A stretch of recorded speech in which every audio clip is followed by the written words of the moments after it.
માતર તાલુકા પંચાયત ભાજપનો ભગવો લહેરાયો। માતર તાલુકા પંચાયત પ્રમુખ તરીકે ભાવનાબેન પ્રહલાદભાઈ ગોહેલની પસંદગી કરવામાં આવી। ઉપપ્રમુખ તરીકે દશરથ કુમાર અમરસંગ રાઠોડની પસંદગી કરવામાં આવી। કારોબારી ચેરમેન તરીકે જયેશકુમાર ભીખાભાઈ પટેલની પસંદગી કરવામાં આવી। પક્ષ નેતા તરીકે મોનિકાબેન રસિકભાઈ ગોહેલ અને દંડક તરીકે જશવંતસિંહ પ્રતાપસિંહ પરમારની પસંદગી કરવામાં આવી। માતર તાલુકા પંચાયતમાં ટોટલ 20 સીટ પર ચૂંટણી યોજાઈ હતી, જેમાં ભાજપની 13 સીટ અને કોંગ્રેસની 7 સીટ પર જીત થઈ હતી। 13 સીટ સાથે ભાજપની સ્પષ્ટ બહુમતી થતા પ્રમુખ ઉપપ્રમુખ કારોબારી સહિતની પસંદગી ભાજપના સભ્યોની કરવામાં આવી હતી। ધારાસભ્ય કલ્પેશભાઈ પરમાર તથા અમૂલ ડેરીના ડિરેક્ટર ભગવતસિંહ પરમાર અને જિલ્લા પંચાયત સભ્ય રાજુભાઈ પટેલ અને કણુભાઈ અને સુરેશભાઈ પરમાર અને માતર તાલુકાના ભાજપ સંગઠનના પ્રમુખ શ્રી મનોજસિંહ ભગવાધારી, મહામંત્રી ઘનશ્યામભાઈ ચૌહાણ, મહામંત્રી ધવલભાઈ બ્રહ્મપટ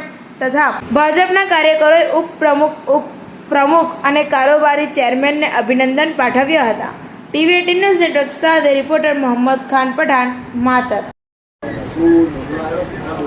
આજે ભારતીય જનતા પાર્ટીને સ્પષ્ટ બહુમતી સાથે આ પ્રમુખ ઉપપ્રમુખની નિમણૂક થઈ છે, શું કહેશો? આજે સરખીરાવ ખાતે માતર તાલુકા પંચાયતના પ્રમુખ ઉપપ્રમુખ કારોબારી સમિતિના ચેરમેન પક્ષના નેતાની અને દંડકની વરણી થઈ ભારતીય જનતા પાર્ટીના મેન્ડેટ પરથી લડેલા તમામ ઉમેદવારો જીત્યા।